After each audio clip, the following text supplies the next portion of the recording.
Good evening and good morning to those tuning in from around the globe, and a special thank you to the women tuning in.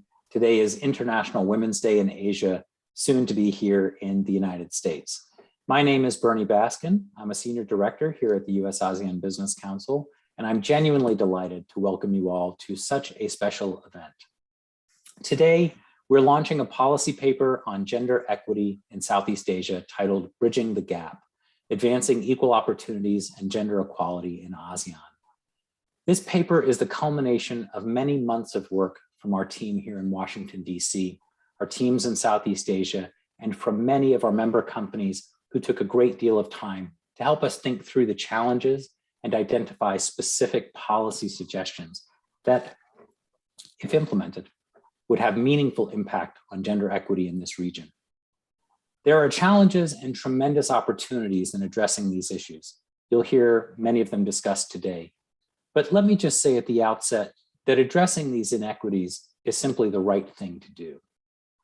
Today, more than ever, geopolitical realities are causing us to consider what it is to do the right thing.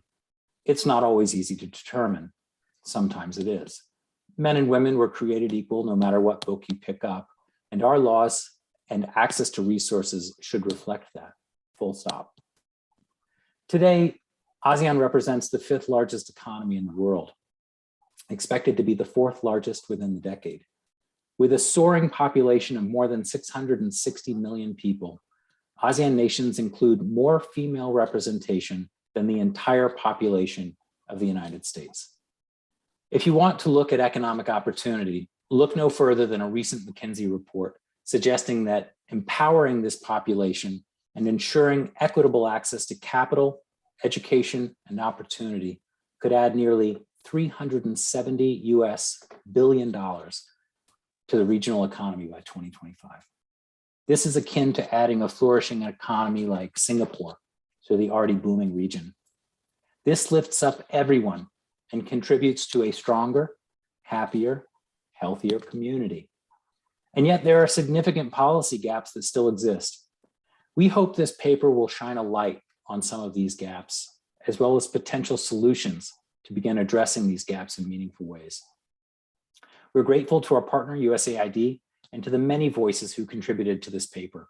I'd like to specifically call out Caroline Rubin, who put in a great deal of work on this, and to our many sponsors who have supported this paper and this launch event: Organon, UPS, Viatris, Visa, Nathan Associates, Netflix, and Qualcomm.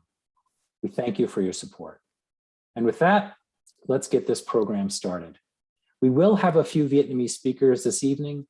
Please look in the bottom right-hand corner of your Zoom screen and ensure that you have English selected as the interpretation language so that you can catch all that they have to say.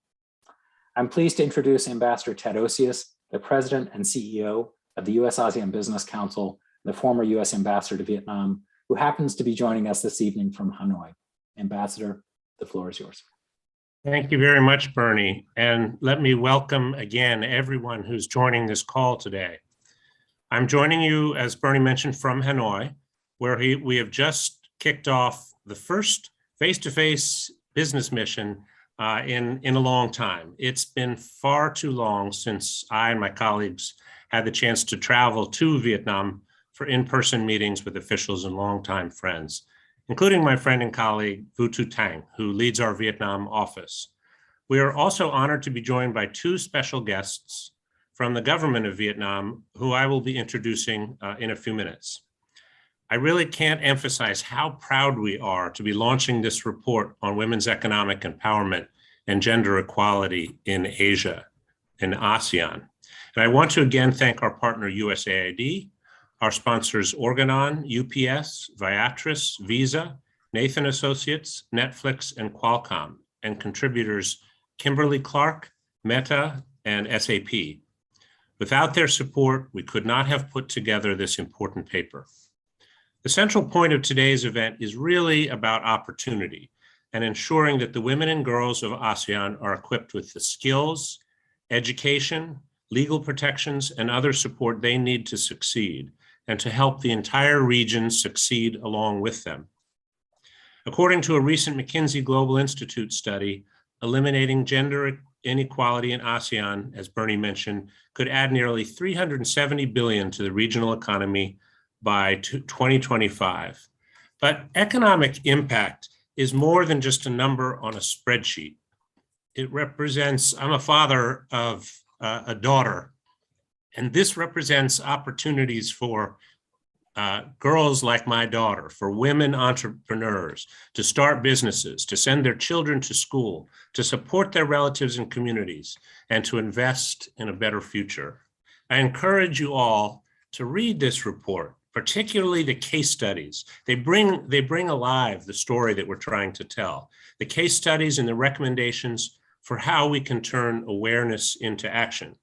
For our part, the Council will be referencing this report throughout the year and well into the future as we engage with government stakeholders during business missions like the one I'm on now, as well as our future engagements with APEC, G20 leaders, the upcoming US-ASEAN Special Summit in Washington, D.C., and related events.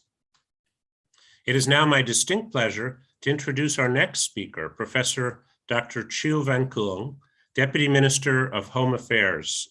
In his position at the Home Affairs Ministry, Deputy Minister Kuong leads the General Department, Institute for State Organizational Sciences, National Academy of Public Administration, and Hanoi University of Internal Affairs. Deputy Minister, we are very grateful for your time today. With that brief introduction, I'll turn the microphone over to you to make some brief remarks on the progress towards gender equality in Vietnam.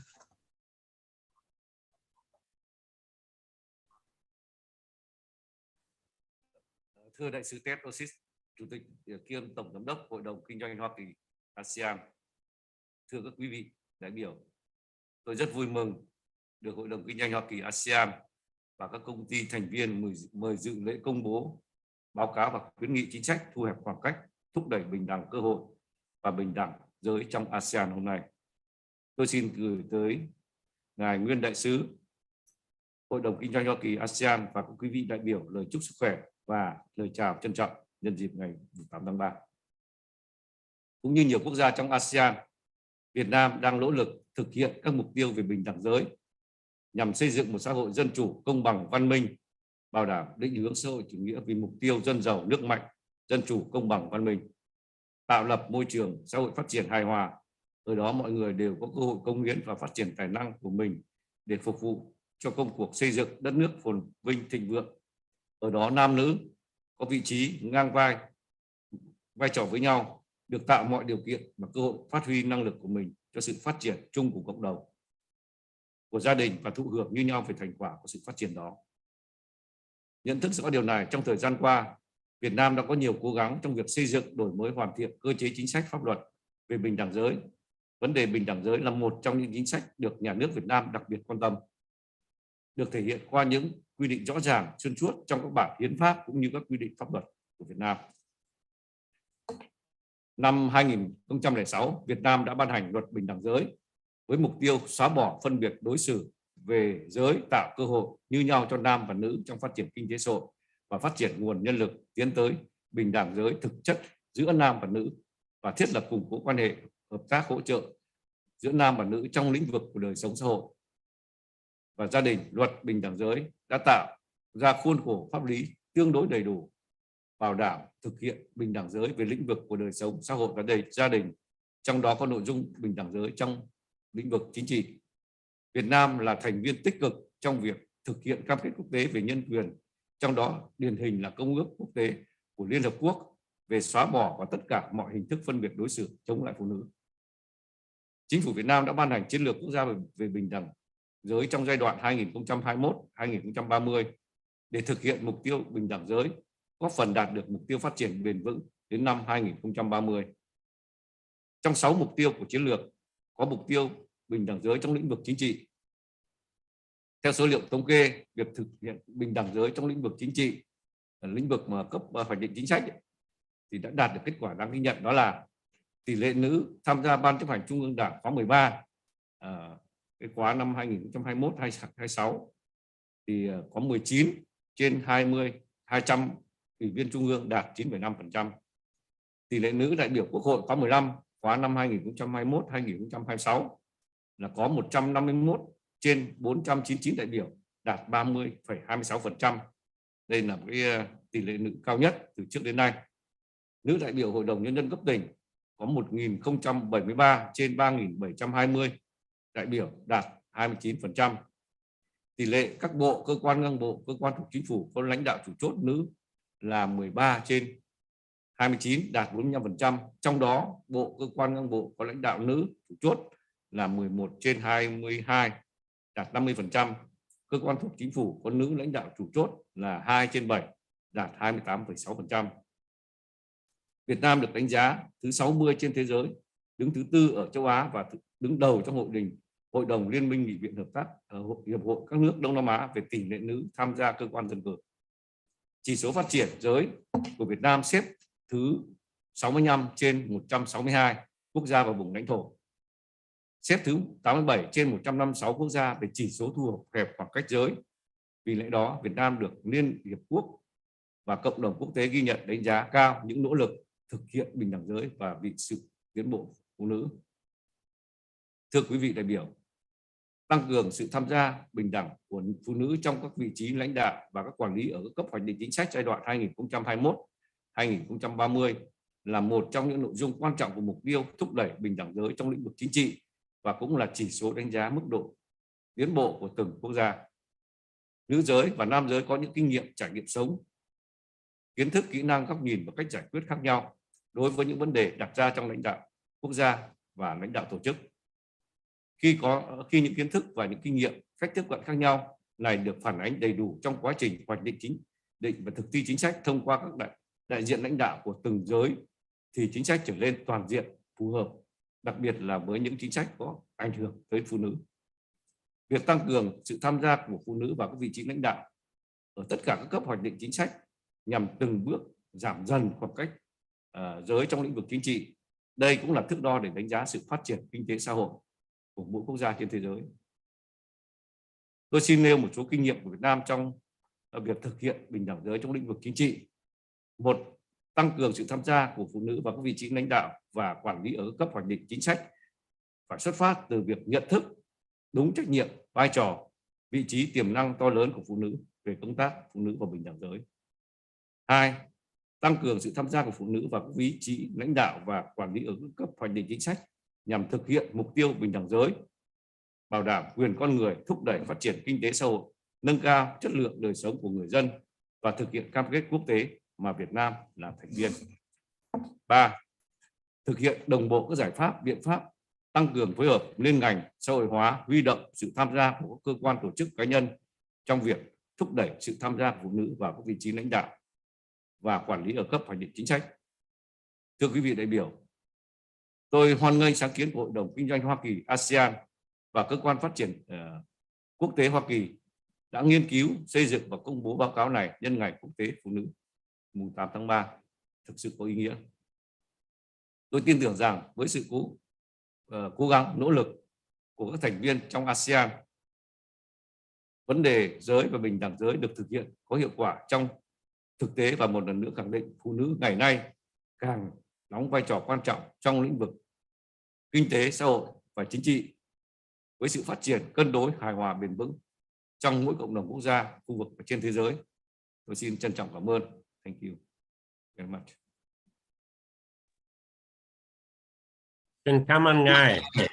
Thank you very much, Deputy Minister Kuong, for those insightful comments. I will now turn to our next guest speaker from the government of Vietnam, Ms. Nguyen Thanh Cam, permanent member of the Social Committee of Vietnam's 15th National Assembly. Since 1998, Ms. Thanh Cam has served in numerous roles within the Vietnam's Women's Union, an organization that represents and defends the legal and legitimate rights and interests of women in Vietnam. Most recently, Ms. Thanh Cam has served as a member of the Central Presidium of the Union, head of the Policy and Law Committee of the Central Committee, member of the Executive Committee of the Party Committee of the Central Authority, Secretary of the Party Committee of Policy and Law, Standing Vice Chairman of the Scientific Council of the Central Authority, and head of the working group addressing hotspots and cases related to women and children. Ms. Thanh Cam, the floor is yours. Thank you. Xin cảm ơn. Kính thưa ông Bernie Paskin, Giám đốc cấp cao Hội đồng Kinh doanh Hoa Kỳ ASEAN. Kính thưa Nguyên Đại sứ Hoa Kỳ tại Việt Nam Ted Osius, Chủ tịch kiêm Tổng Giám đốc Hội đồng Kinh doanh Hoa Kỳ ASEAN. Kính thưa ông Triệu Văn Cường, Thứ trưởng Bộ Nội vụ. Kính thưa các quý vị đại biểu, các vị khách quý. Hôm nay tôi rất vui mừng tham dự lễ công bố báo cáo và khuyến nghị chính sách thu hẹp khoảng cách, thúc đẩy bình đẳng cơ hội và bình đẳng giới trong ASEAN do Hội đồng Kinh doanh Hoa Kỳ ASEAN tổ chức vào một ngày hết sức đặc biệt, Ngày Quốc tế Phụ nữ mùng 8 tháng 3. Thay mặt Ủy ban Xã hội của Quốc hội Việt Nam, tôi xin gửi tới các vị lãnh đạo, quản lý, cán bộ, nhân viên của Hội đồng Kinh doanh Hoa Kỳ ASEAN, các công ty thành viên cùng toàn thể chị em phụ nữ ASEAN là những người là nguồn cảm hứng rất quan trọng trong nghiên cứu ý nghĩa này. Lời chúc mừng nồng nhiệt nhất, chúc các vị khách quý tham dự lễ công bố sức khỏe và thành công. Kính thưa các quý vị đại biểu, bình đẳng giới là quyền cơ bản của con người và là thước đo quan trọng về sự tiến bộ và phát triển của xã hội. Việt Nam đã thể hiện cam kết mạnh mẽ và đạt được nhiều kết quả nổi bật trong việc thực hiện mục tiêu bình đẳng giới, tiêu biểu với việc thông qua luật bình đẳng giới và Việt Nam sớm ký kết và phê chuẩn Công ước của Liên Hiệp Quốc về xóa bỏ mọi hình thức phân biệt đối xử chống lại phụ nữ. Trong lĩnh vực chính trị, với tỷ lệ nữ đại biểu Quốc hội khóa 15 là 30,26%, Việt Nam xếp thứ 60 trên 189 quốc gia, đứng đầu các nước ASEAN và luôn cao hơn mức trung bình chung của thế giới. Đặc biệt, nhóm đại biểu Quốc hội Việt Nam đã được thành lập từ khóa 12 đến nay và có những đóng góp tích cực vào hoạt động của Quốc hội, thúc đẩy bình đẳng giới. Trong lĩnh vực kinh tế, lao động, tỷ lệ tham gia thị trường lao động của phụ nữ Việt Nam ở mức cao. Năm 2019 có gần 71% phụ nữ trong tuổi lao động tham gia lực lượng lao động, so với toàn cầu là 47,2% và châu Á Thái Bình Dương là 43,9%.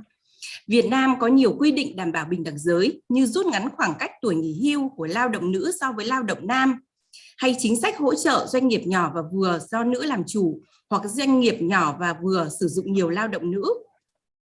Việt Nam cũng có nhiều sáng kiến, cách thức để hỗ trợ người lao động như hỗ trợ tiền gửi trẻ, xây dựng nhà trẻ trong khu công nghiệp, khu chế xuất, giúp người lao động yên tâm làm việc. Những cách làm sáng tạo, nhạy cảm giới và mang đậm tính nhân văn của Việt Nam cùng với những điển cứu được đưa ra trong nghiên cứu này sẽ là những bài học kinh nghiệm quý về thực hiện mục tiêu bình đẳng giới trong khu vực ASEAN. Kính thưa các quý vị đại biểu, giống như tình hình chung của phụ nữ ASEAN, trong bối cảnh tác động sâu sắc của đại dịch COVID-19 đặt ra nhiều thách thức đối với phụ nữ Việt Nam như việc giảm số giờ làm, phải làm các công việc thiếu ổn định và dễ bị ra khỏi lực lượng lao động hơn nam giới. Các doanh nghiệp nhỏ, siêu nhỏ mà phần lớn do phụ nữ làm chủ cũng bị tác động nhiều hơn, khiến cho các mục tiêu cơ bản về bình đẳng giới càng khó thực hiện. Do vậy, chúng ta cần có những nghiên cứu như báo cáo ngày hôm nay để giúp cho các chính phủ và các nhà hoạch định chính sách thấy rõ sự cần thiết và cách thức để thu hẹp khoảng cách giới. Kính thưa các quý vị đại biểu, Ủy ban Xã hội của Việt Nam, Ủy ban Xã hội Quốc hội Việt Nam đánh giá cao nỗ lực của Hội đồng Kinh doanh Hoa Kỳ ASEAN trong việc góp phần thực hiện mục tiêu chung của quan hệ đối tác chiến lược Hoa Kỳ ASEAN và mục tiêu bình đẳng giới và trao quyền kinh tế cho phụ nữ. Báo cáo và khuyến nghị chính sách đã có nhiều phát hiện quan trọng về những rào cản, thách thức đối với phụ nữ và việc thực hiện mục tiêu bình đẳng giới trong khu vực. Quan trọng hơn, báo cáo đã đưa ra những điển cứu là những sáng kiến, cách làm thành công của các doanh nghiệp tư nhân nhằm thực hiện mục tiêu bình đẳng giới. 8 khuyến nghị chính sách là những vấn đề mà các quốc gia ASEAN cần quan tâm trong tiến trình thực hiện các cam kết và sáng kiến về bình đẳng giới tại quốc gia mình cũng như trong toàn khu vực ASEAN. Tôi mong rằng Hội đồng Kinh doanh Hoa Kỳ ASEAN sẽ tiếp tục hỗ trợ để có những đánh giá, phân tích, nghiên cứu sâu sắc như vậy để góp phần thực hiện các mục tiêu bình đẳng giới và trao quyền kinh tế cho phụ nữ ASEAN. Nhân dịp này, chúng tôi xin chân thành cảm ơn Hội đồng Kinh doanh Hoa Kỳ ASEAN đã luôn có những đóng góp tích cực đối với Việt Nam trong sự phát triển kinh tế xã hội, chăm sóc sức khỏe nhân dân và thực hiện mục tiêu bình đẳng giới.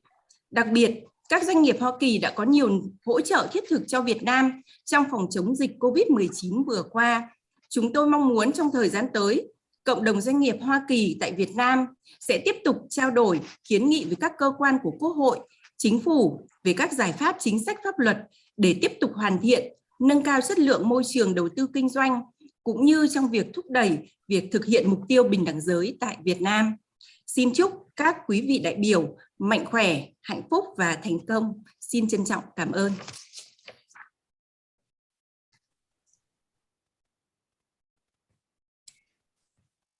Over to my friend and colleague, Liz Dugan.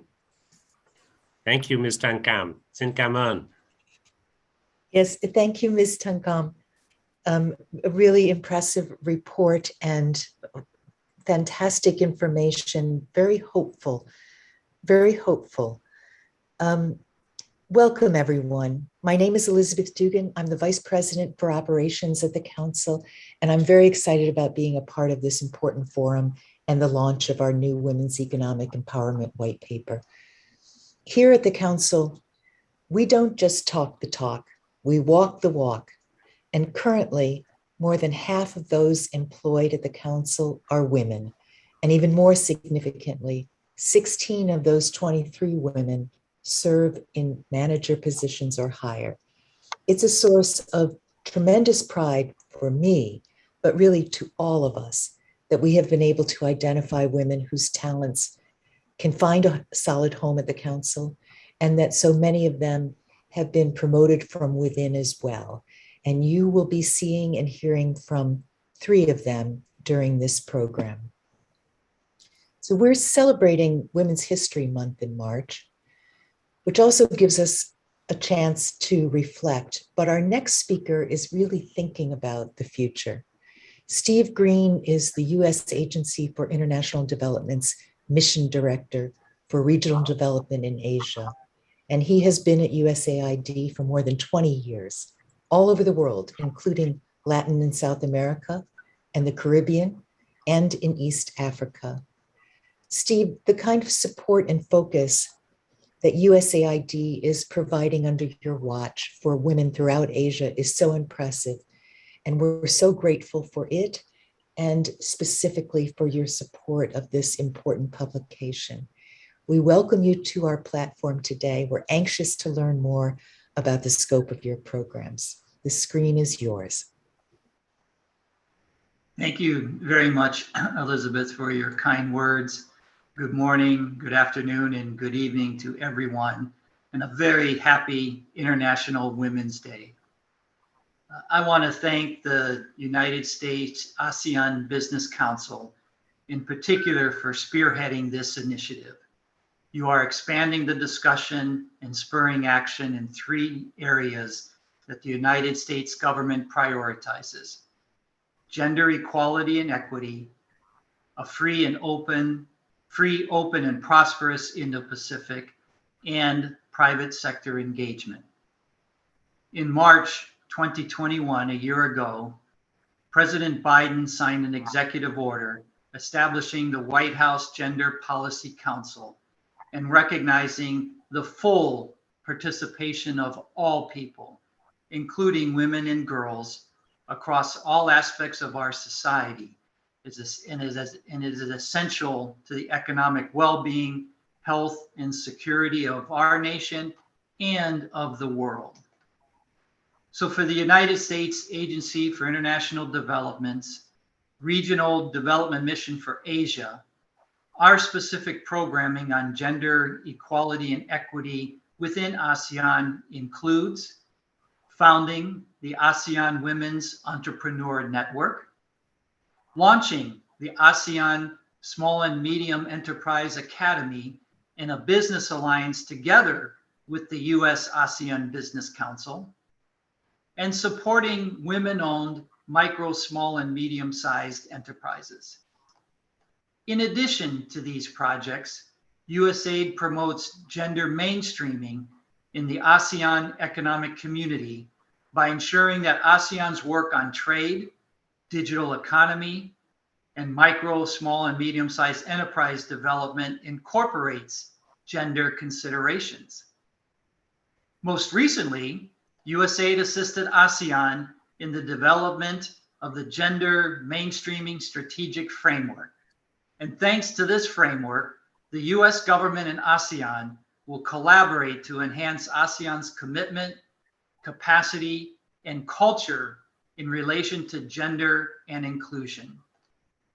We are also working to define gender equality goals, necessary resources, and institutional support structures to incorporate gender across all pillars of the ASEAN community.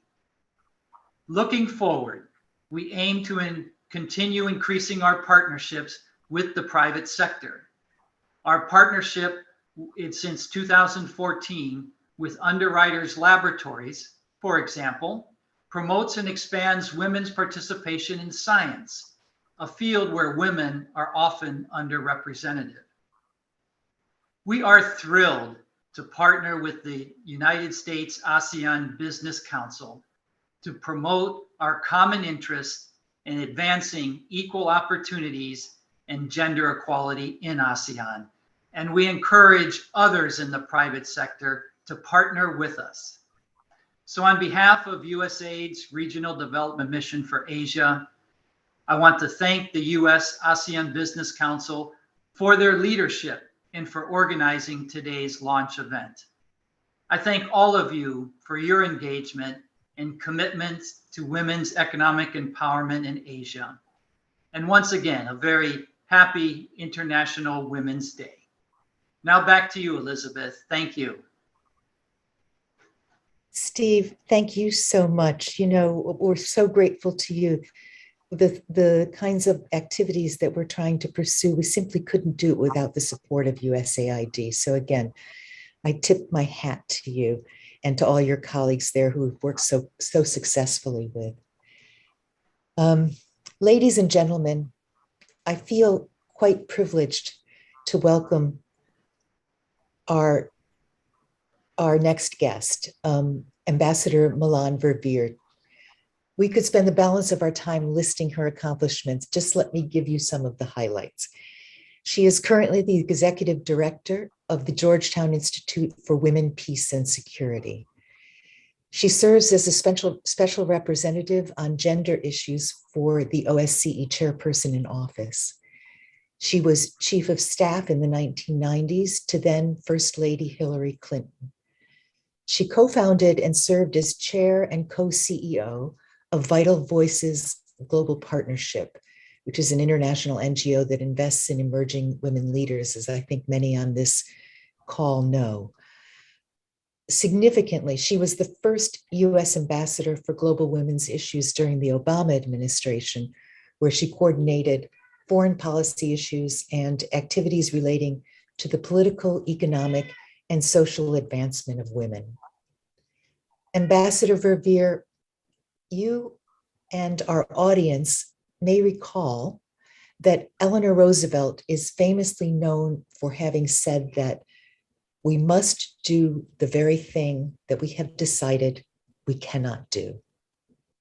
And, you know, quite frankly, our world today tests us to rise to her challenge. And as we reflect on the accomplishments of women in the past, and as we applaud the courage of those who will continue those accomplishments, I know that so many of them will turn to you as the model to emulate. So, Ambassador, we welcome you, we thank you, we look forward to hearing your remarks.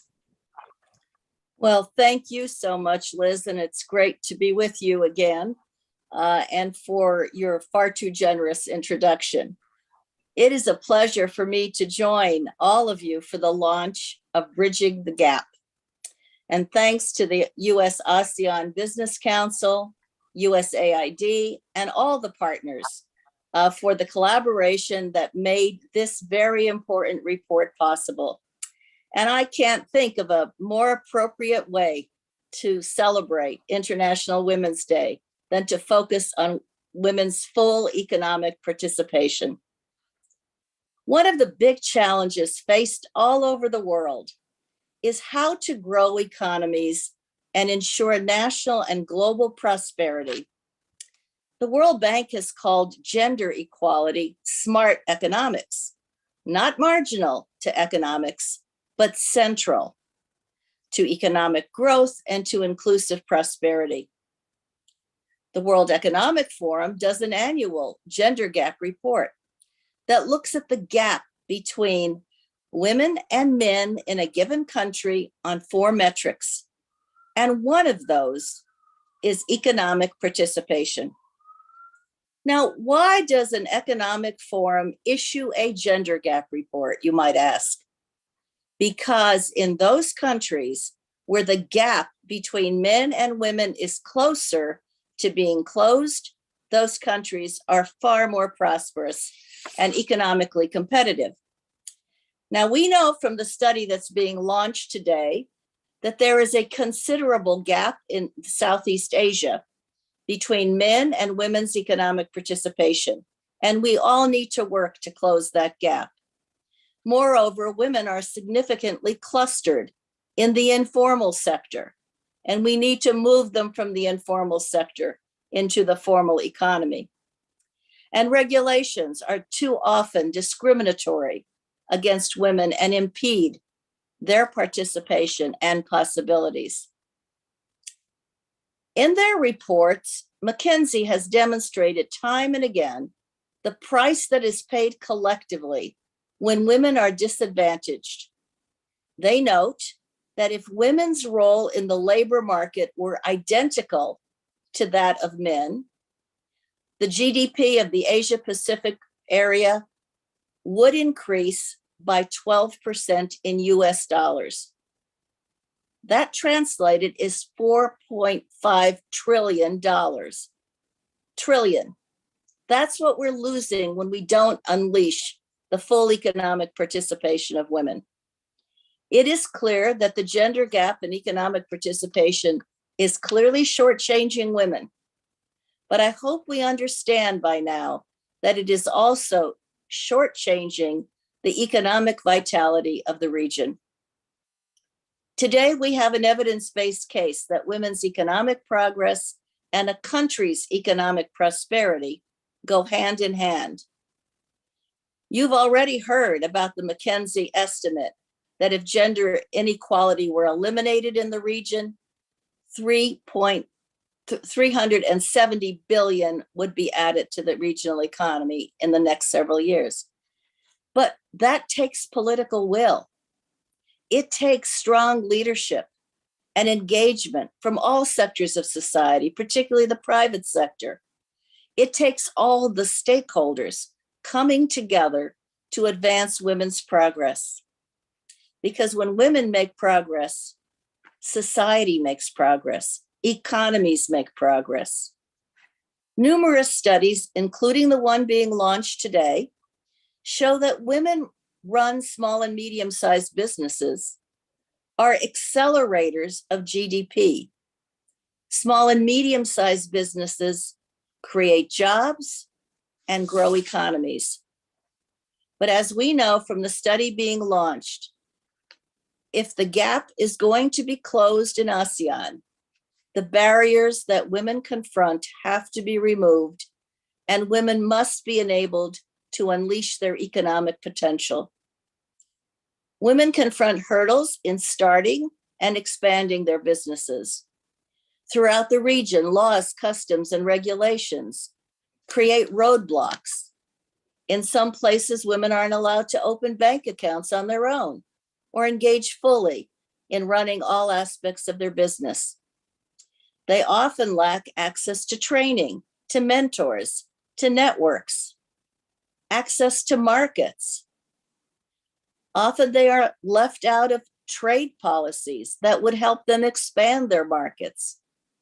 And they are hampered by the lack of access to finance, one of the greatest challenges that women entrepreneurs confront. And today, access to technology and e-commerce is a constraint as well. Lack of access to mobile internet is undermining women's entrepreneurship. Discrimination in employment, sexual harassment in the workplace, and other discriminatory practices cannot any longer be tolerated because these are nothing less than barriers that prevent women from fully participating in their economies, whether as employees or as entrepreneurs. These barriers are also preventing more vibrant economic growth. None of our countries can afford to perpetuate structural discrimination against women in the workplace. And that is why it is so important that we seize this opportunity that the report presents to us to really build back better than those inequalities that were exposed during COVID, to move forward using this report. Let's seize the call to action put forward in bridging the gap and unleash more vibrant economies across the region by advancing gender equality and economic opportunity for women. This is a win-win for women in Southeast Asia and for economic growth and inclusive prosperity in the region.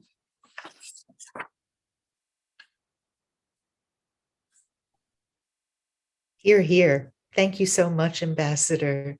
A very strong, very important message. Lilibeth, I'm going to turn the talking stick over to you. Thank you very much, Liz.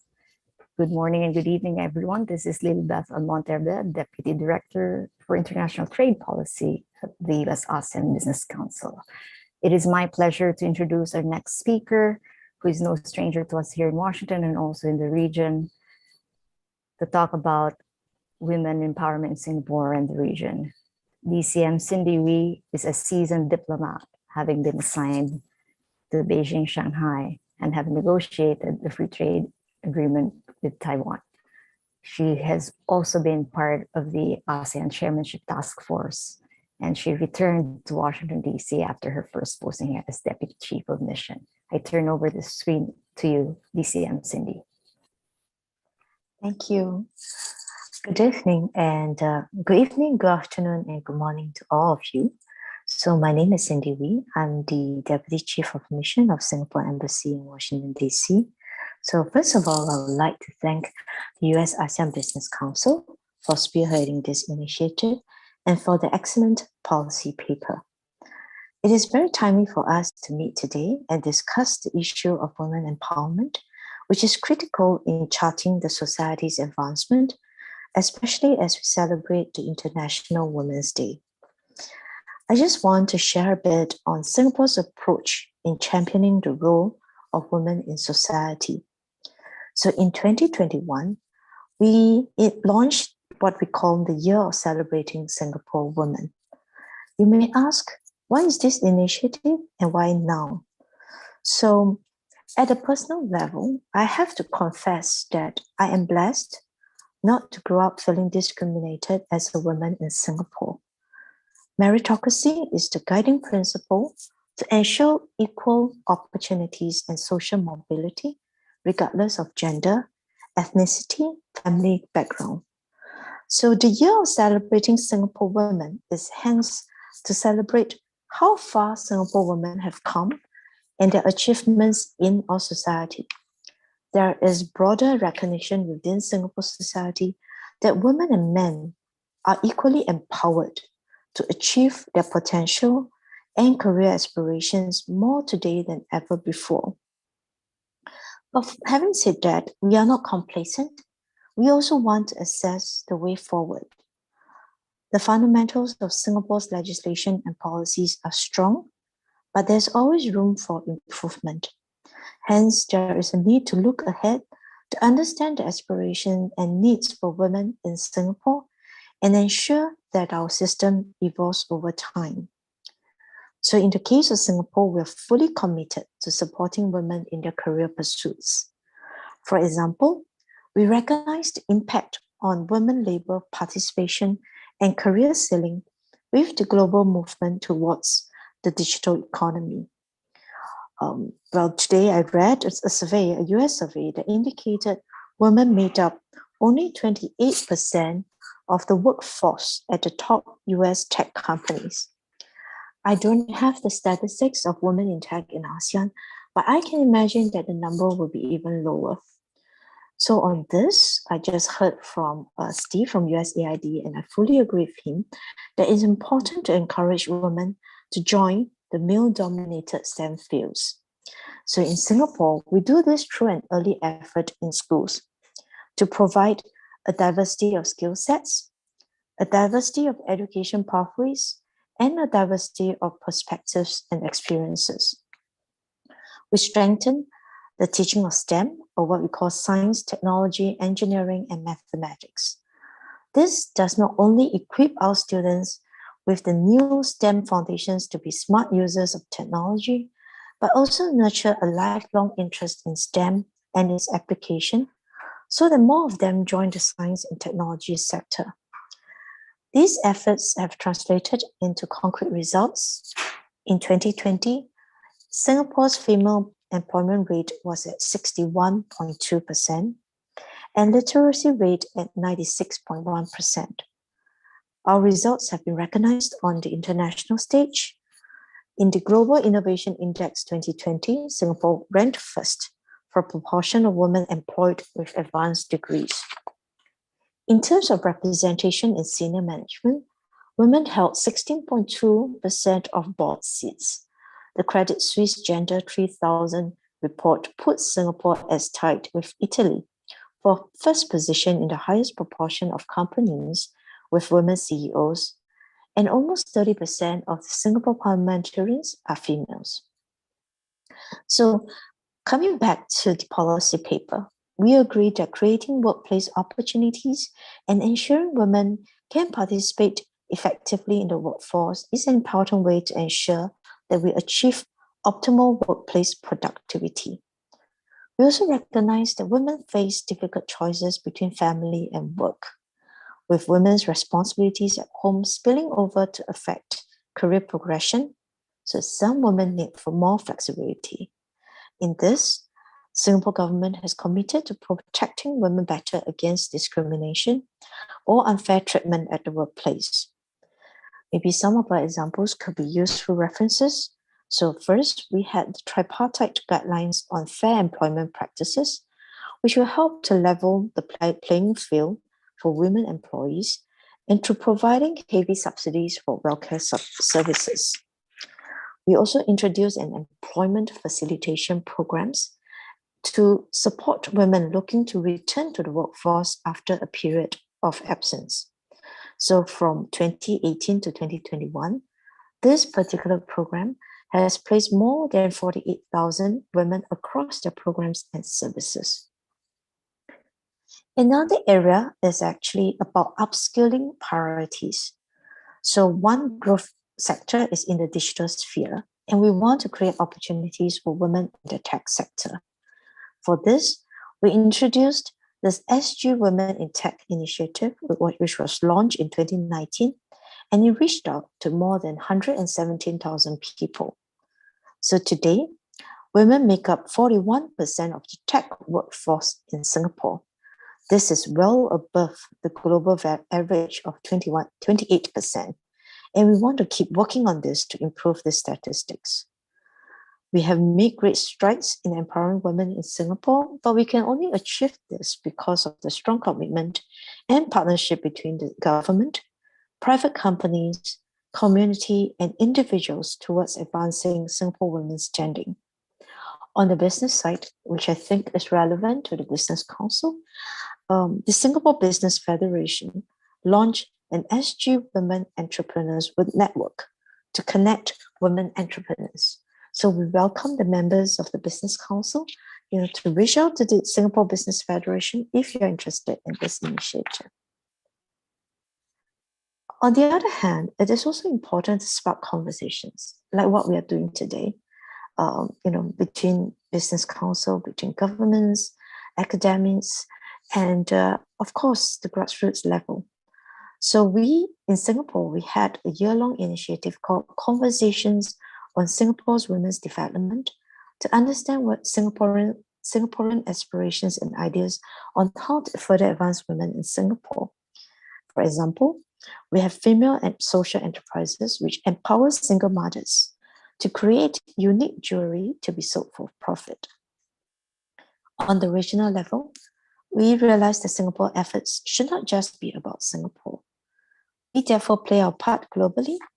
We host a capacity building programs under our Singapore Cooperation Program, which is open to government officials from all our partner countries, which focus on gender equality between men and women.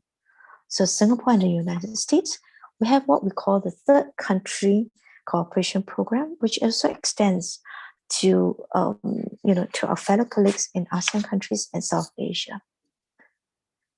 It is one thing I thought I would repeat again, is worth repeating, the policy paper, which mentioned how eliminating gender inequality could add 370 US billions to the regional economy by 2020, which is equivalent to the annual GDP of Singapore. This is a powerful narrative. Asian economies sit on a powerful and underutilized engine of growth.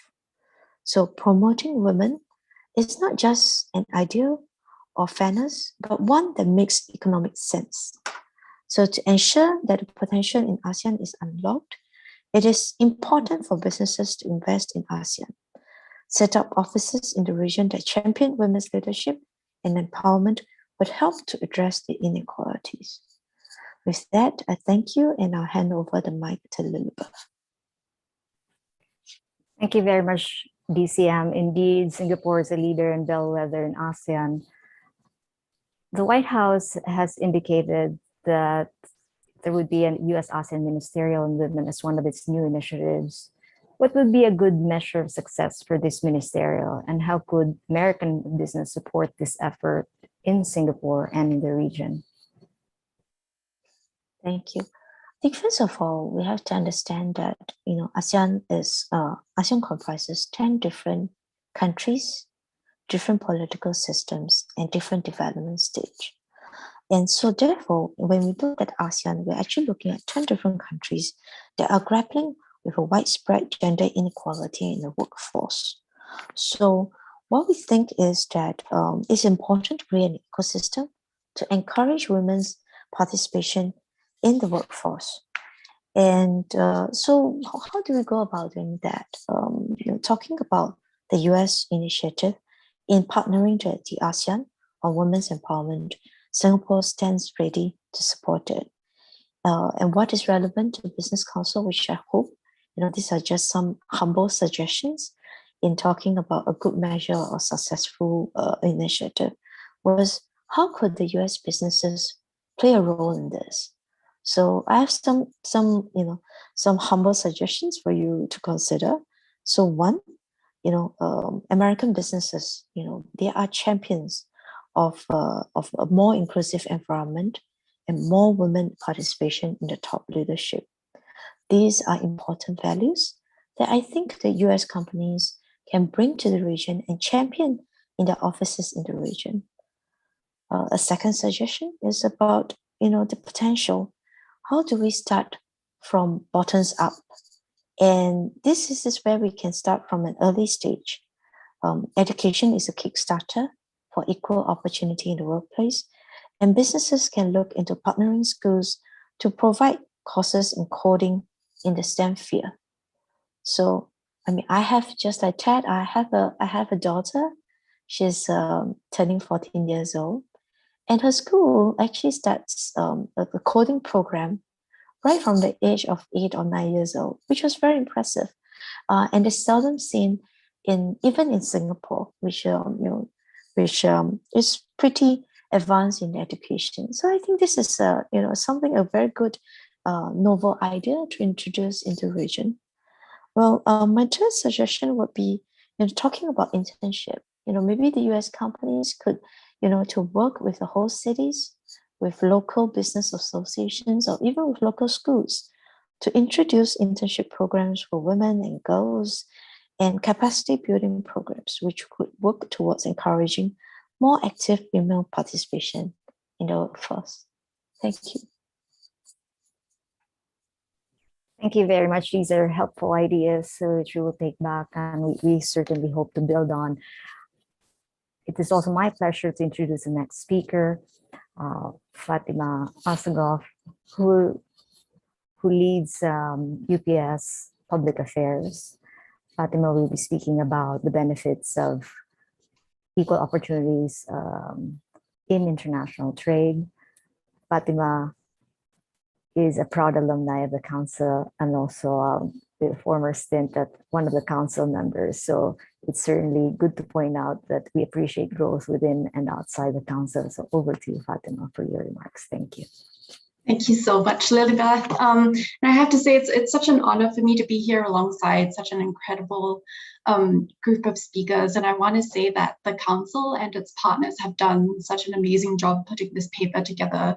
I really encourage everyone to read the paper, consider the recommendations, and if you have ideas about what else we can do together, I would love to be part of that conversation.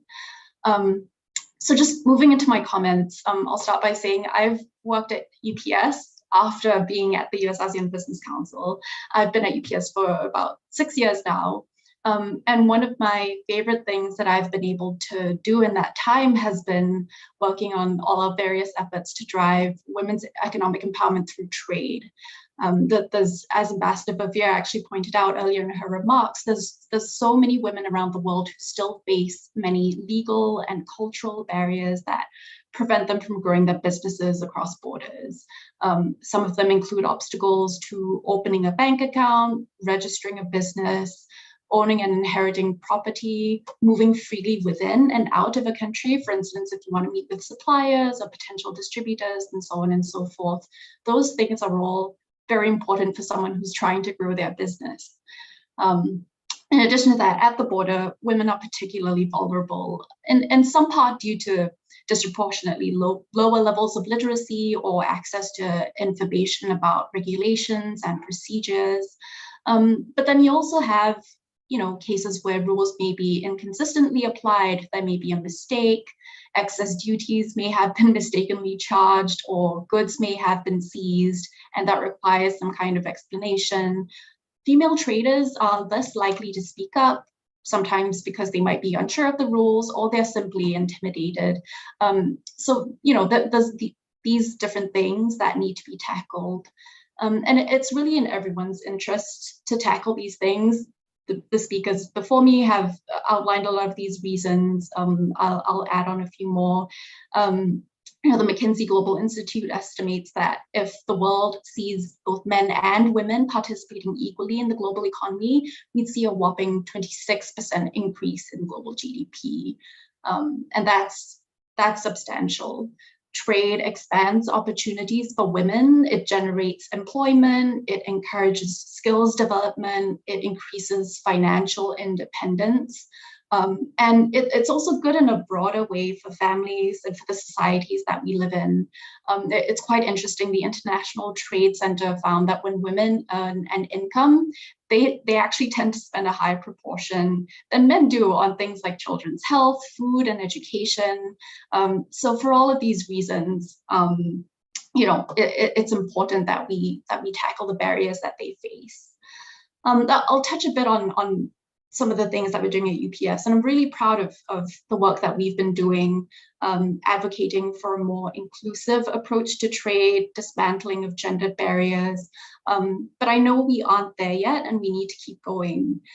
We've had the fantastic opportunity to work with some incredible like-minded partners, including USAID over the years, the International Trade Center via the She Trades Initiative, working with them globally, as well as partners in the region like the Asian Trade Center and their arm called the Asia Pacific MESME, or Micro, Small, and Medium Enterprises Trade Coalition here in Asia. I'll highlight one of the things that we've worked on recently. With the Asian Trade Center last year, we ran a one-year mentorship program for a group of 10 really incredible women in Asia, including from ASEAN member states like Indonesia, the Philippines, Cambodia, and Myanmar.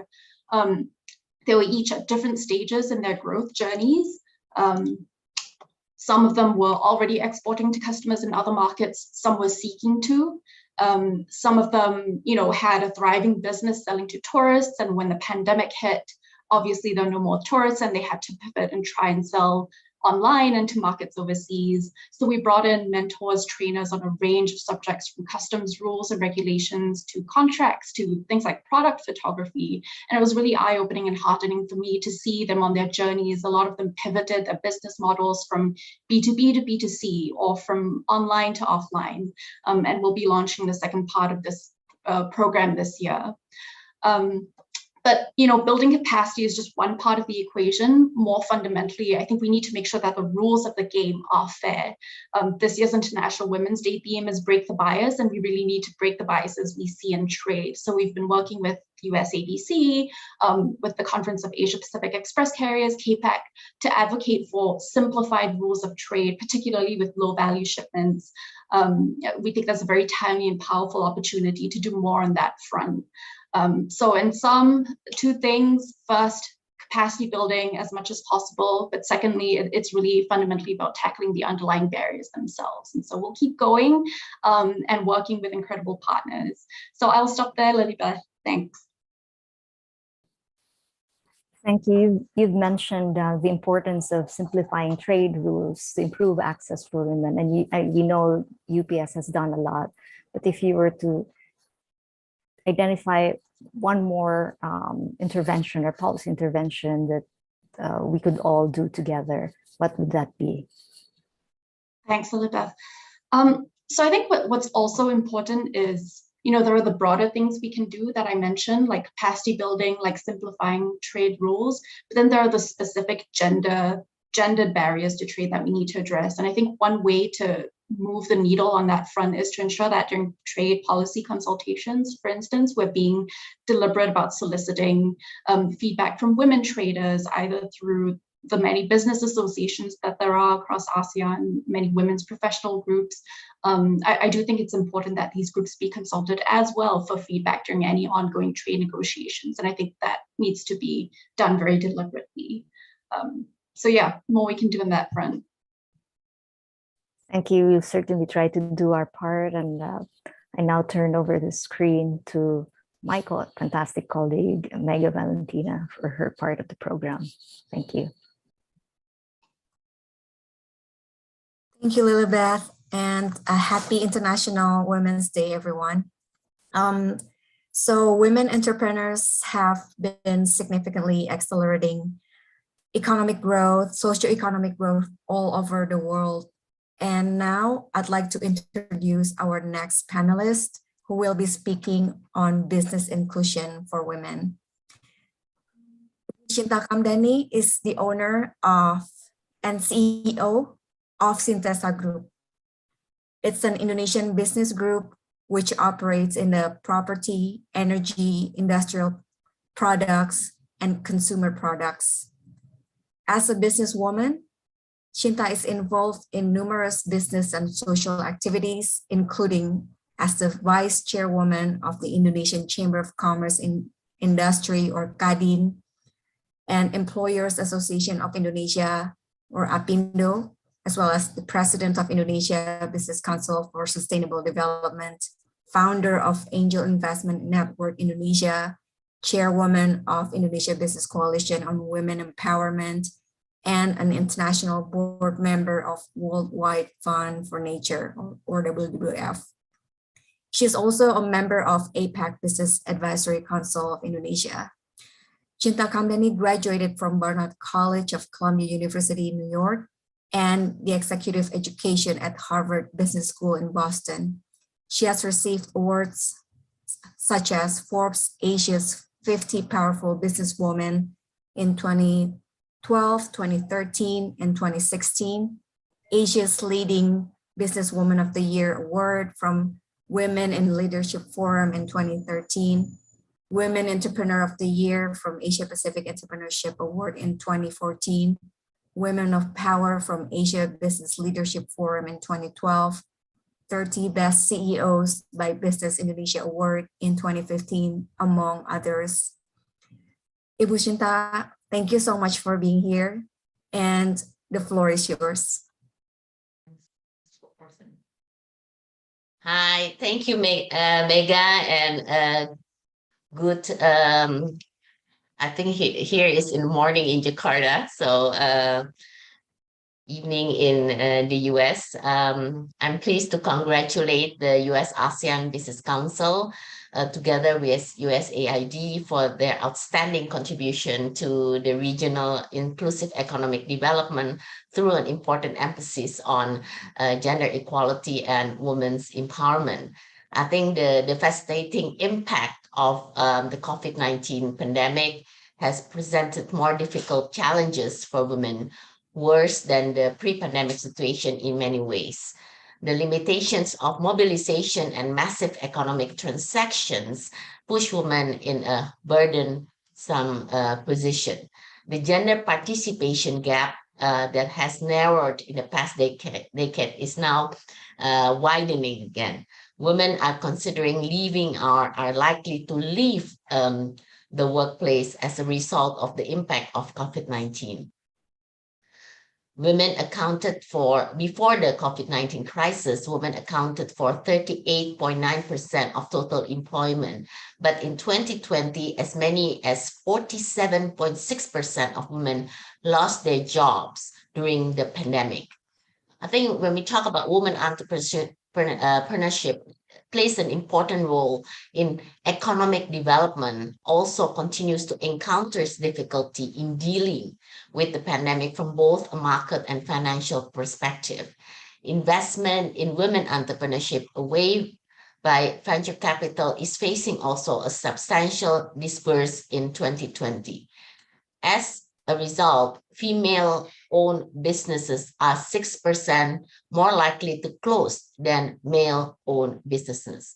More than ever, in pushing an inclusive economic recovery, investment to women-led businesses must be increased substantially. Women entrepreneurship provides income, generates wealth, and can have a multiplier effect through job creation and innovation. To help you imagine its potential, think according to Crunchbase 2021, the share of women-founded startups in Southeast Asia has climbed over the years. More women are stepping forward to build their own companies. In 2011 to 15, the share of female-founded startups in the region stood at 6.8%, which improved to 9.2% in 2016 to 2020. This growth has the second highest globally, behind only the US, which is 2.7 percentage point in the same period. Additionally, I think the BCG 2019 report estimates that if women and men participated equally as entrepreneurs, global GDP could rise by approximately 3% to 6%, boosting the global economy by $2.5 trillion to $5 trillion. Empowering women to participate equally in the global economy as men could add $28 trillion in GDP growth by 2025. So the paper titled Bridging the Gap, Advancing Equal Opportunities and Gender Equality in ASEAN reflects the acknowledgement of challenges and issues around women's involvement in the business sector, and most importantly, the ways for us in Southeast Asia to move forward in addressing those problems. I again would like to thank everyone involved in this paper who have brought up women's unquestionable role in our future global economy.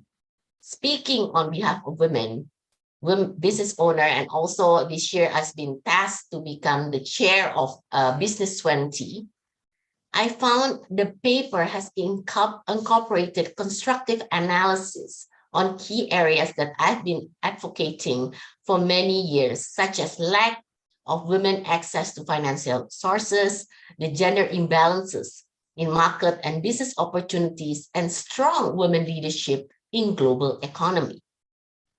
I've also made some effort by initiating the Indonesian Business Coalition for Women Empowerment and establishing the Angel Investment Network Indonesia that promotes a friendly and supportive environment for female entrepreneurs across the country.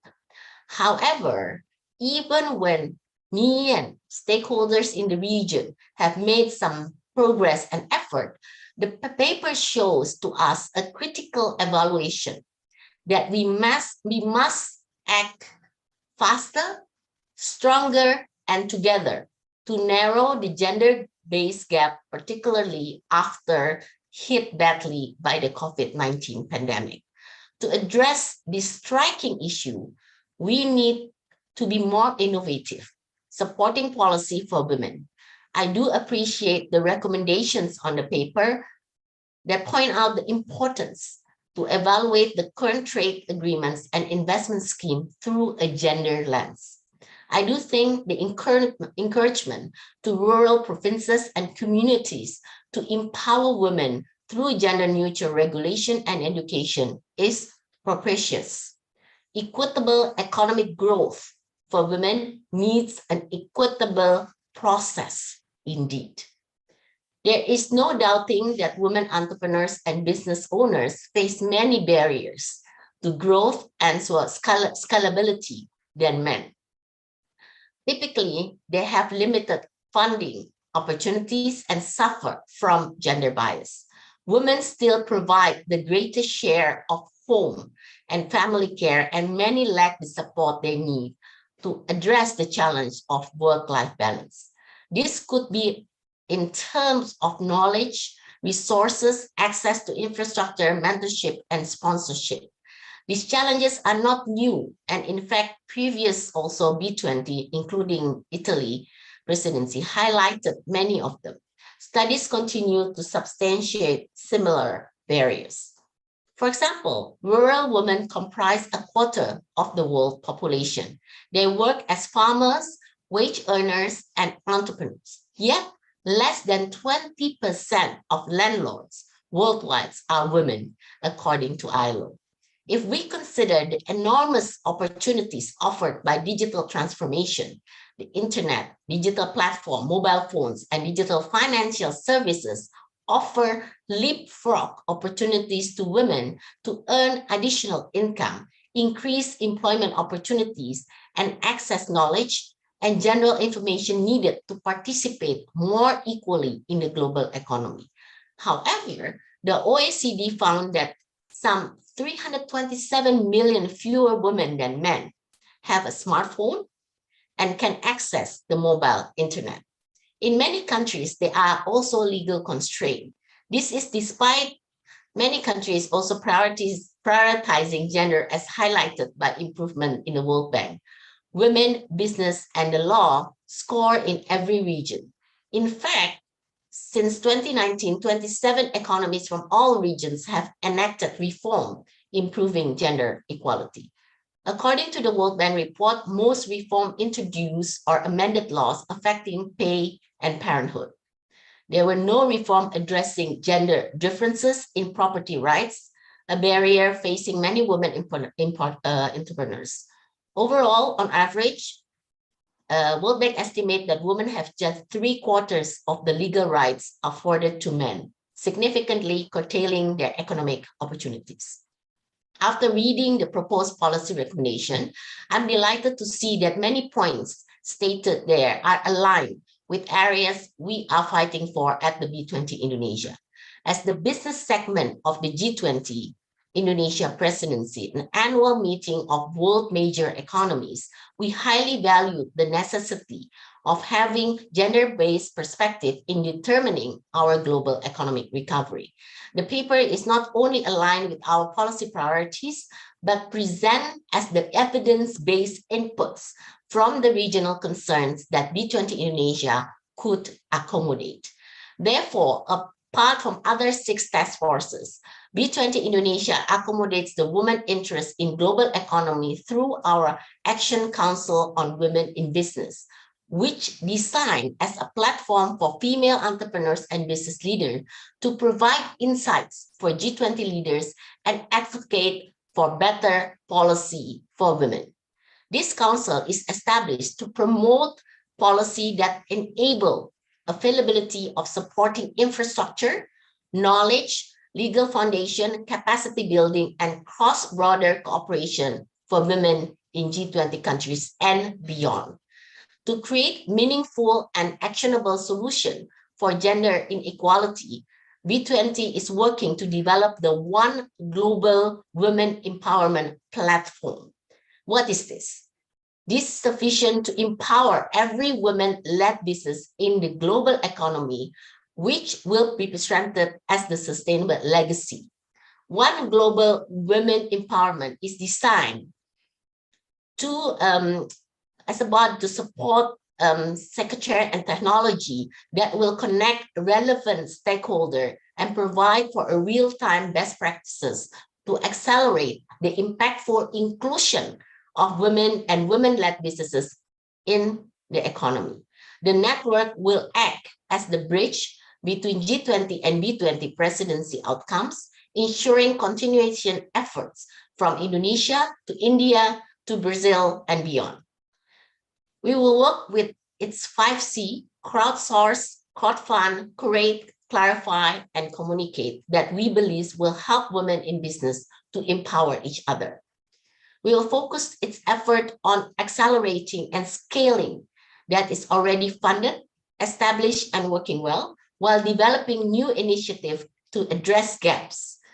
We'll reliably share how digital can address end-to-end needs, including access to digital skills deployment, facilitate access to cross-border financing investment, market suppliers, etc., for women-led business, and women empowerment initiative link women to leadership development and training, provide access to cross-border information, studies, resources, and best practices, sharing also in advancing women-led business and provide technical support, including access to coaching, business mentoring, legal support, and other assistance needed. And also to accelerate the availability of government policy and regulatory action to alleviate key issues on women empowerment. It will also champion female role models to inspire women and girls worldwide. We will present a new opportunity for Indonesia and other G20 governments to do something bold, ambitious, that will not only help realizing the 28 trillion that I mentioned before through empowering women-led businesses, but also improve the livelihood of women, men, children, and society in general. Since 2008 to last year in Italy, G20 Forum has reportedly made fluctuating numbers of commitment on gender equality. It means different G20 leadership and host countries have distinct view on the essential role of women. I can assure you that B20 and G20 Indonesia will restore the significant percentage of women-friendly policies at the final outputs. Within this opportunity, I'm pleased to invite also the US-ASEAN Business Council, USAID, all business stakeholders in ASEAN and United States to support the B20 Indonesia and all end goals we have. And additional efforts are needed to pursue a safer and equal space for women in doing business. Additional support from all of you to B20 Indonesia are important. With this agenda achieved, our innovative, inclusive, and collaborative economic growth will be our foreseeable future. Thank you very much. Thank you so much, Lucinda, for sharing so many inspiring and comprehensive points with us. We sure have taken notes on your great recommendations. And next, I would like to invite my colleague, Dylan Keane, for the next speaker. Dylan, floor is yours. Thank you, Mega. Hi, everyone, and thank you again for joining us on International Women's Day. I'm Dylan Keane, manager at USABC, and I'm proud to introduce our next speaker, Tariq Mahmood. Tariq is the group country manager for regional Southeast Asia and senior vice president of global client management for Visa based in Singapore. In this role, he is responsible for overseeing Visa's business across the markets of Cambodia, Indonesia, Laos, Myanmar, the Philippines, and Vietnam, and serves as a member of Visa's Asia Pacific leadership team. Prior to joining Visa, Tariq spent 25 years in financial services, working for HSBC, ANZ, and Ali United Bank, and a number of countries across Asia, North America, the Middle East, and Europe. So quite a resume. And I would also be remiss if I did not thank Tariq for his service and leadership on the US-ASEAN Business Council board as well. So with that, Tarek, I will turn the floor over to you. Hey, great. Thanks so much, Dylan. Just want to make sure you can hear me okay? Yep, I can hear you just fine. Okay, and thanks so much, and good morning, good evening to all the guests here. And really huge thank you to the whole team at US-ASEAN Business Council for bringing this together and spearheading this initiative. And a huge congratulations to all involved in the launch of the paper. It's done a great job of capturing the barriers to advancing women's empowerment in the region. But importantly, it also provides some real recommendations on how to address some of these challenges. So me personally and Visa as a company is really proud and honored to be featured as a case study in the paper. And I'm pleased just to have a few minutes, not more than a few minutes, to share some of our perspectives on how this important topic sort of impacts all of us. I specifically want to focus on the importance of women's empowerment to a company like Visa, the investments that Visa Foundation has made, and the education partnerships being built around ASEAN. Women's empowerment and inclusion is critically important to Visa. And just a core part of our business is that we believe that communities and economies that thrive will thrive when all individuals and businesses are included in the formal financial system and can benefit from financial and digital access. And something we do day by day is to make it easy for businesses to make payments or receive payments domestically or across borders, something that's critically important in a diverse region like ASEAN. And to help address some of the gaps and challenges for women outlined in the paper, such as the access to finance, education, and tools, Visa has a plentiful of initiatives and partnerships to focus on enabling that equitable access to financial and digital ecosystem for everyone, everywhere. And many of these initiatives are really tailored to the small businesses, and specifically for women-owned businesses and entrepreneurs that have been particularly hard hit by the pandemic and have actually faced a lot of challenges even before that. On the Visa Foundation, it's made several investments, and I want to just share a couple of examples. The Visa Foundation Equitable Access Initiative is a $200 million multi-year strategic commitment to address the longer-term needs of small and micro businesses, with an emphasis on fostering women's economic advancement. And one of the proud examples is the foundation's provided support to Women's World Banking to develop sustainable solutions for women entrepreneurs to build their enterprises and establish that financial safety net that helps them advance their leadership skills and financial capabilities. The Visa Foundation also partnered with the Aspen Network of Development Entrepreneurs and USAID, which we heard about earlier, to channel investment through the Advancing Women's Empowerment Fund, which tests models for increasing investment into women-led small businesses across several markets in Southeast Asia. Finally, I just want to touch on an important part to me, because I come from a family of education practitioners. So really want to touch on the piece of education and capacity building. And for over 20 years, Visa has provided innovative and free financial literacy programs that help individuals effectively learn the fundamentals of personal finance. This can include budgeting, saving, responsible spending, and using credit wisely. The program is known as Practical Money Skills. Visa launched a similar program to help build capacity of small merchants and provide practical business skills. Many of these financial programs have been implemented across Southeast Asia, and many of the programs are targeted at women. For example, our program in Indonesia, Ibu Berbagi Pijak, which means women sharing wisdom, has reached an estimated 36,000 participants through online channels over the lifetime of the program. And more recently in Cambodia, Visa, in partnership with the National Bank of Cambodia and the Ministry of Women's Affairs, has just completed a year-long program promoting financial inclusion for women and women entrepreneurs, helping to improve financial literacy and economic empowerment to nearly 10,000 women entrepreneurs and students in Cambodia. So Visa is really proud of our long-standing support to the US-ASEAN Business Council's Alliance for Competitive Small Businesses. Between 2019 and 2021, Visa's subject matter experts conducted training for small businesses throughout Southeast Asia. This impacted around 1,500 small businesses. And that was done in conjunction with the US-ABC, as well as the ASEAN government stakeholders. Visa's Practical Business Skills is also loaded up to ASEAN Online Small Business Academy in 2020, providing free online access to small businesses around ASEAN, and we'll continue to update that. So my closing thoughts is, despite the challenges that we're seeing around the world, there's a phenomenal source of hope in this part of the world. Whether it's the reopening of travel that hopefully we'll experience soon, or the continued growth of e-commerce and trade, this will be critical for women-owned businesses. And this paper is extremely timely. So congratulations again on the launch of the paper in time for International Women's Day, which will provide a lot of quality discussions and focus on the important topic. And Visa is committed to supporting ASEAN's priorities on gender equality and women's empowerment. We really look forward to continuing to partner with all of you on this important goal. My own personal hope is that in the near term, a few years from now, we can look back and recognize that the challenges that exist today have been addressed. But the work that many of you doing provides me with a lot of basis for that optimism. So thank you again, and back to you, Dylan. Thank you, Tarek, and thank you for that encouragement for the work that we do together, and for those remarks about a number of things, including equitable access for women in the financial ecosystem in ASEAN.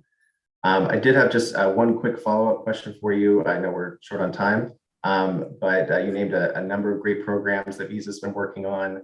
We also noted the Accelerate program with the Asia Foundation, which seeks to help, I believe, 6,000 women entrepreneurs and MSMEs in Malaysia and Indonesia as well. I'm just curious if there are other new programs that Visa has planned in the region for later this year or in the future, and if you could talk about some that you're looking forward to. Hey, sure, thanks, Dylan. There's actually two really quick ones. One that I'm really personally excited about is called She's Next. Okay, you got to Google this, Visa's She's Next. And it's a partnership that we've got with iFund Women globally. And about a year and a bit ago, we did it, a year just before the pandemic, actually. We did it in India and had a phenomenal reception. And so now we're actually launching it in Vietnam over the coming weeks. And it's a vehicle to really encourage women entrepreneurs to get a bit more sponsorship, a bit more funding, a great profile. So it's something we'll be launching in Vietnam very soon. But we also have a great collaboration with the Asian AT&T.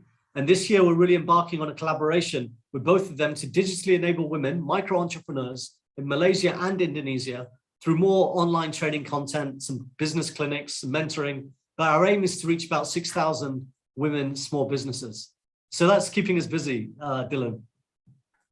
I think it would, and I hope it keeps us busy as well as we continue using things like this paper to really make an impact, with value members like Visa. So with that, in the interest of time, thank you, Tarek, and I'll turn things over to my colleague, Kim Yeager. Great, thanks so much, Dylan. Good morning and good evening, everyone. I'm Kim Yeager, Senior Director at US-ABC, and it is my pleasure to introduce Linda Betron, Head of Corporate Affairs, Emerging Markets for Viatris. Viatris is a new kind of healthcare company created by the merger of Mylan and Upjohn. In her current role, Linda is responsible for leading and continued development and evolution of the company's corporate affairs strategy to enhance Viatris's corporate reputation across external stakeholders. In a career spanning over 2.5 decades, Linda has held various roles of increasing responsibility in the healthcare sector, including with other industry leaders like Upjohn, Pfizer, and Eli Lilly. Linda, the floor is yours. Thank you, Kim. Good morning, good evening, everyone. On behalf of Viatris, I'm honored we are supporting the special event, the launch of this white paper led by the US-ABC on women's empowerment and gender equality. Such an immense opportunity that is yet to be fully unleashed. The case is made. We've heard all of the esteemed speaker bring forward data about the importance of equality. So the case is made. Equality is good for business. It is good for the society. It is not an option. It is necessary. There is a general agreement that gender equality is a fundamental right and a major positive advantage on economy, on society, on women. But what is the truth? What is the statu quo and the current reality? Asian women have always pioneered in the healthcare sector. Statistics show that women outnumber men in higher education in half of the countries in the emerging markets. Women enter the workforce at the same rate, yet they fall on promotions. And once they venture up the management ladder, the gap widens. Only 1 out of 4 C-suite, 3 out of 10 board members are women in the healthcare industry. The reality is that too often women negotiate a rocky road that offers a restricted and rigid career path ahead. Lower pay, lack of assistance in family responsibilities, cultural bias, the absence of equal opportunities, to name few reasons for this. And unconscious bias, this is one of the important things we're going to address. The result is one, organizations are losing talent and losing the tremendous positive impact that these talents bring to society, business, and the economy. So overcoming the systemic unfairness cannot just be a meeting of quotas or a ticking of boxes or fundamental rights like the gift of maternity leave. What we need is a paradigm shift, a change that will forge the way to an equal future for women and girls. So what needs to change and how can we communicate and support that change? So both male and female leaders play a major role in forging greater paths for equality and diversity in the workplace. Women pioneers by paying it forward. Female leaders owe a helping hand to the next generation. And men allyship. We need the allyship and support of male colleagues and leaders who dominate the positions of power needed to drive change. Together, we can make a powerful and lasting shift through steps that have big impact. 3 buckets I'll mention. First, creating this meaningful sponsorship and mentorship to support career growth and mentoring, educating individuals along the way. Second, ensuring unbiased leadership where meritocracy is driven by metrics, balance, performance reviews, and recruitment policies, inclusive language, fair succession planning. This will help create equal opportunities. Equal opportunities are really the name of the game. There are conventional preconceptions of where women can succeed, especially in the pharma world. We put them in traditional roles. Women, as proven again by data, are successful business leaders, not just enablers. So making D&I the third important objective is to make D&I a key objective for leadership, a KPI that is published, measured, including closing the pay gap through transparent salary bands, which are not based on gender or background, but what people can bring to the table. At Viatris, we inherently believe that diversity is key to our success, and we seek to provide a positive and productive environment that allows all our talent to grow and flourish. We're new. We launched our employee resource group, our women resource group. We're creating mentorship programs, and you will hear a lot about what Viatris will be doing for the employees. And also, as we are a healthcare company, we are committed as well to equity in healthcare. And we are passionate about celebrating all talent in the industry, especially sciences. We want them to be recognized and heard, and therefore, we've supported the Metro Dora Awards for the 2nd year, which acknowledges and celebrates women achievers in science and medicine. In closing, I have 4 key takeaways I'd like to leave behind, and that's why I remind myself every day. And that's my call to action. Firstly, to all leaders, we have a responsibility to empower tomorrow's leaders. We need to be the role models who inspire other women. And to female leaders, I'll keep saying, pay it forward. Secondly, to women aspiring to be leaders, I would say you are here because you deserve it. You are hired because of your skills. Use them. Raise your hand and ask for opportunities and be your unique self. We're always, we're most of the time framed, asked to be this and that. And from my personal experience, this is the moment your potential is unleashed, where you bring your authentic self. And thirdly, this is something we'll keep repeating. Male allies are critical to drive this change. Conversations need to be united. And finally, for companies, a culture is very important, of course, a culture where women can speak up and can raise and achieve their potential, but setting a DEI strategy as rigorous as business strategy is critical. Publish, hold accountable, track, and adjust. Business is a very powerful fulcrum of change in empowering women and girls.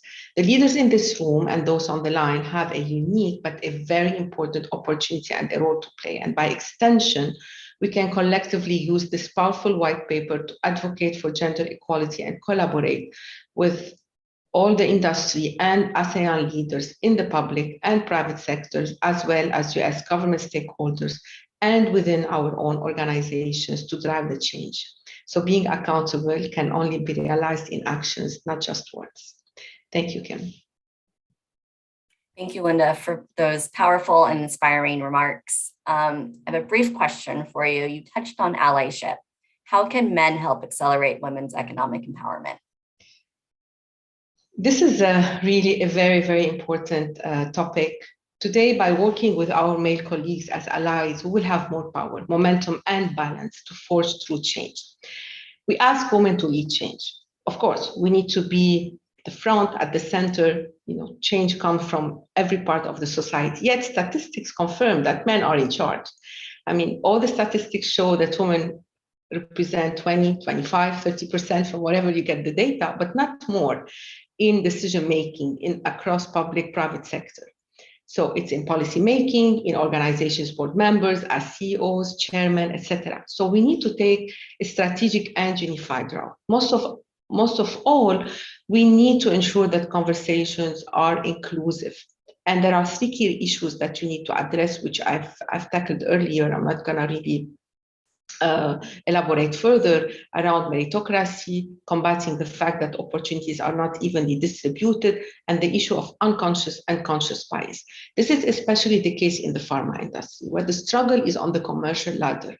It's clear, too often women are stereotyped in being in roles that involve more enabling and support function. Then when it comes to managing the business, what we call the P&L management, we hesitate and start questioning the same tendencies that would qualify a male candidate. So the solutions are many. We've spoken about them. I know that a lot of organizations, including ours, are looking into this in depth.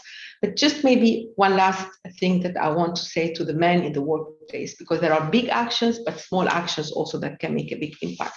Be a sponsor, be a mentor, be a sounding board, help navigate issues, be a champion, and encourage inclusive leadership, be an advocate, and also share growth opportunities and use inclusive language, and particularly amplify her voice and ideas. Just maybe one last thing is that women are inspirational, disruptive, and agents of change. In this world, I cannot think of one organization who doesn't need these skills to thrive. Women bring this skills advantage of empathy, of design, and organizational skills. I think we will all really, let's say, succeed when we don't need to make the equality case or to set metrics, and we start celebrating leaders no matter the gender, race, ethnicity, or otherwise. Thank you so much. I'm now pleased to introduce our final speaker, Kaya Natlan, who will be talking about women's health investment in ASEAN. Kaya is the regional president for Organon Asia Pacific and Japan, a global healthcare company that focuses on improving the health of women throughout their lives. After its launch on the New York Stock Exchange last year, Organon became one of the newest members of the US-ASEAN Business Council. Organon's dedication to improving women's health and the health of her loved ones is no more evident in its board of directors being comprised of almost 70% women. This level of female leadership representation is presently unmatched by any large healthcare company. With Organon's commitment to being here for her health, we are keen to hear from Kaya as her insights on investment in women's health are not only important for women, but for her families and for society at large. Welcome, Kaya. Thank you so much, Kim, and good day to all distinguished guests we have joining today's event. On behalf of Organon, I would like to extend my congratulations for the production of the Bridging the Gap report that directly addresses important issues in advancing equal opportunities and gender equality in ASEAN. In addition to the case studies and recommendations made in the report, we must also acknowledge the cross-sector collaboration and commitments in the advancement of gender equity, in the same way that we have cross-sector representation at today's event. From government, civil society, multilateral organizations, and the private sector, achieving gender equality will take a whole of society approach, working and partnering together. So congratulations to the USABC for their insightfulness and to all the partners involved with the report, including the distinguished government officials, USAID, and member companies of the ASEAN Business Council. Turning to the topic of this session, investing in women's health. Investing in women's health is not only vital to women, but also to their families' health and to the economic prosperity of a nation and the region at large. We're very aware that the COVID-19 pandemic has had a disproportionate impact on women. And we have read in the Bridging the Gap report, according to the 2021 ASEAN Gender Outlook, 30% of women are still unable to see a doctor when needed. Moreover, a recent study found that 44% of older women say they waited until health symptoms became urgent before scheduling an appointment, with that number jumping to 62% for women aged 20 to 34. Full access to healthcare services for women, regardless of age, is critical, whether it's family planning, health screenings, mental health services, or even regular checkups. Encouraging women to prioritize their health is essential. As I started off my remarks today, I mentioned that it will take a whole of society approach to effect positive change in gender equity. That includes ensuring women's health is prioritized. The private sector has a role in the elevation of the health of women too. This year, Organon's nearly 9,500 employees around the world is getting time off today on International Women's Day so that all our employees can have the opportunity to focus on their health and the health of the women in their lives. Employees are encouraged to use the day today to make a commitment to their own health and the health of women in their lives.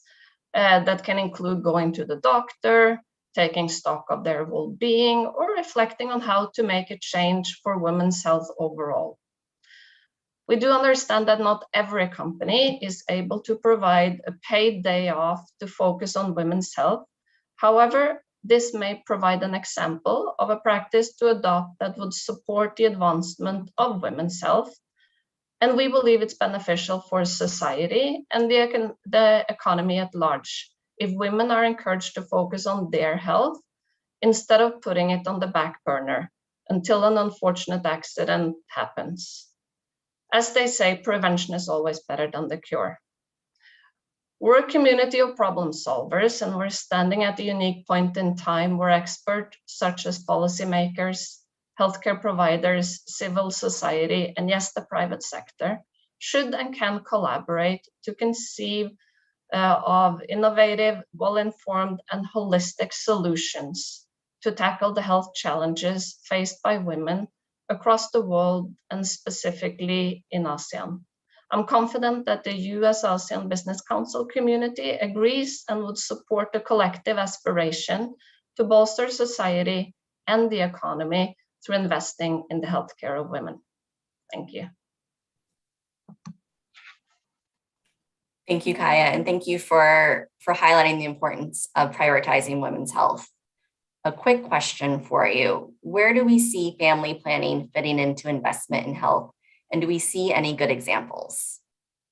Yeah, so due that we're a bit over time, I'll be very, very quick and give you a very good example of family planning initiative in Thailand called the Smart Family, which we believe portrays a lot of the remarks I just made. It's really a cross-sector collaboration, and it addresses both unintended pregnancies and also women and couples, families that are struggling to have children. You know, at the end, the most important for women and their families is to have the freedom to be able to plan. When will I have a child? What is the spacing between children? You know, that has shown everywhere to benefit women, their families, and societies. I think that's a great example to end with. Great, thanks so much for sharing that example. Thank you, Kaya. And I want to thank all of our wonderful speakers for sharing their insights with us today. We've heard successful examples of advancing women's economic opportunities and promoting gender equality from both the private and public sectors. I want to take a quick moment to highlight the calls to action we can pick up from our speakers, which include: we must move more women from the informal economy to the formal economy.